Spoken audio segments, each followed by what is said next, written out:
Au moins 38 morts, près de 100 blessés et des dizaines de disparus à Madère après les intempéries des 2 derniers jours. Dans cette petite île volcanique au climat habituellement idyllique toute l'année, les pluies diluviennes ont entraîné des glissements de terrain qui ont ravagé cette terre portugaise. Claude Sampère. Des torrents d'eau et de boue dans les rues. Pendant plusieurs heures, la ville de Funchal, sur la petite île portugaise de Madère, a connu des inondations et des glissements de terrain très impressionnants. Dans les rues, les habitants essayent de trouver refuge, mais ce n'est pas toujours facile. Des pluies torrentielles se sont abattues sur l'île pendant près d'une journée, provoquant des dégâts considérables. Selon un dernier bilan donné par les autorités, il y aurait au moins 38 morts et plus d'une centaine de blessés.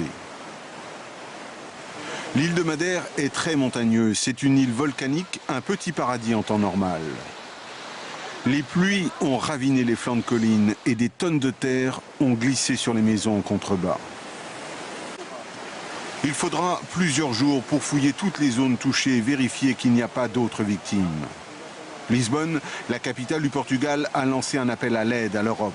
L'île compte environ 250 000 personnes. Hier soir, le Premier ministre, José Socrates, s'est rendu sur les lieux. Devant les caméras, il a fait part de son émotion et promis une aide rapide. La météo annonce une accalmie pour aujourd'hui. Des renforts militaires, des hélicoptères, des équipes de sauveteurs avec des chiens devraient arriver dans les prochaines heures.